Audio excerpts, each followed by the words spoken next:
Because of why I search the deep through endless nights, no time to sleep. The call inside I can't deny. I'll find the light because of why. Hey everyone, so back in the early 90s, the map of Europe was, well, it was a mess. But right in the middle of all that chaos, one small nation made a huge decision. And today, we're going to dig into exactly why Slovenia decided to leave Yugoslavia. Take a look at this city. This is Ljubljana, the capital of Slovenia. And in the summer of '91, it basically became the heart of a brand new country overnight. But this wasn't just about drawing new lines on a map. No, this decision set Slovenia on this incredible and honestly pretty unlikely path to success.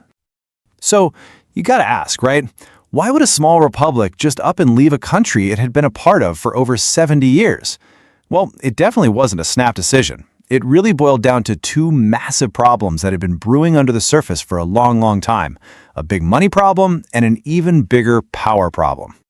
All right, so first up, let's set the stage for that one moment when everything changed. Okay, circle this date on your calendar. June 25th, 1991. This was the day. Slovenia officially declared its independence from Yugoslavia. Now, this move didn't exactly go unnoticed. It actually triggered a brief 10-day conflict, but this was it. This was the moment that put the nation on a totally new independent course. So what got them to that point? Well, the first major crack in Yugoslavia's foundation was, you guessed it, economic. And as it so often does in these kinds of stories, it really all came down to money. This quote right here from a World Bank report kind of nails it. See, Slovenia was, without a doubt, the economic engine of Yugoslavia. It was the powerhouse pulling the whole train. And weirdly enough, that very success created a massive, massive problem. I mean, just look at these numbers. They tell you everything you need to know. If you think of the average economic output for all of Yugoslavia as, say, 100, well, Slovenia is way, way up at 201. That's literally double the national average. And then you look down at the poorest region, Kosovo, which is sitting at just 27. We're not talking about a small difference here. Slovenia's economy was over 7 times more productive. That's insane. And here's where it gets really interesting. Slovenia had just 8% of Yugoslavia's population, but they were punching way above their weight, generating a crazy 20% of the country's GDP and a quarter of all its exports. So, if you were Slovenian, you'd be looking at this and thinking, wait a minute, our money is being drained away to prop up this failing federal system, and we don't even get a say? All the big money decisions are being made in Belgrade. You can see why they were getting frustrated. But money was only half the story. The other, arguably bigger piece of the puzzle was this deep, fundamental fight over power, over control, and really over what it even meant to be a modern country. And this timeline, wow, it really shows you just how fast everything fell apart. It was like a political avalanche. It starts in '87 with Slobodan Milosevic rising to power in Serbia, pushing this intense nationalist agenda.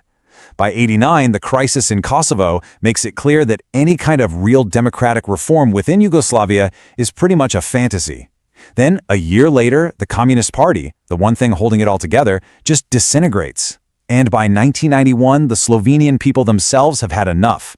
They vote overwhelmingly for independence. And at the heart of all this political turmoil was a pretty simple and scary idea. Milosevic didn't want a team of equals. Nah. He wanted to centralize all the power and build this greater Serbia that would basically run the show. So, for a republic like Slovenia, this wasn't just some political debate. It felt like a direct threat to their freedom, their culture, their whole identity. The crisis in Kosovo really was the point of no return. See, Slovenia was heading in one direction, towards a modern multi-party democracy, kind of like what you'd see in the West. But the rest of Yugoslavia, or at least the powers that be, were doubling down on authoritarianism and intense nationalism. It just wasn't going to work. It became crystal clear that they were on two totally different paths. Okay, so you have this economic tension and this political tension just simmering away. So what was the final straw? What was that final push that just blew the whole thing apart? Well, by early 1991, the federal system was basically a ghost. It existed on paper, but that was about it. Slovenia kept asking, pleading really, for reforms, both economic and political, but nobody in Belgrade was listening.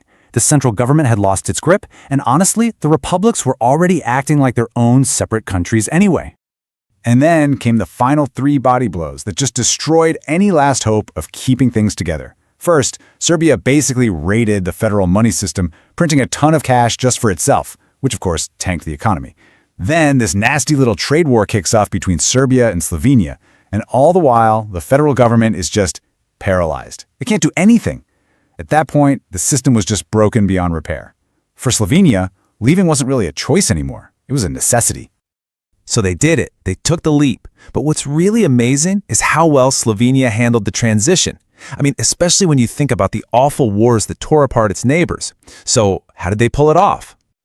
The secret sauce really was one word: gradualism.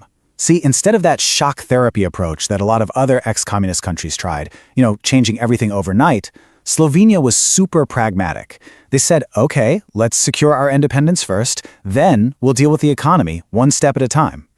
And that decision to focus on stability first was absolutely crucial. It meant they avoided a total economic collapse, which kept society from falling apart. It gave them a solid foundation to build their new country on. It was smart, patient, and it worked. And hey, you just can't argue with the results, right? Their strategy paid off in a huge way. They got high, stable economic growth. They built a real, functioning market economy. They joined the European Union back in 2004.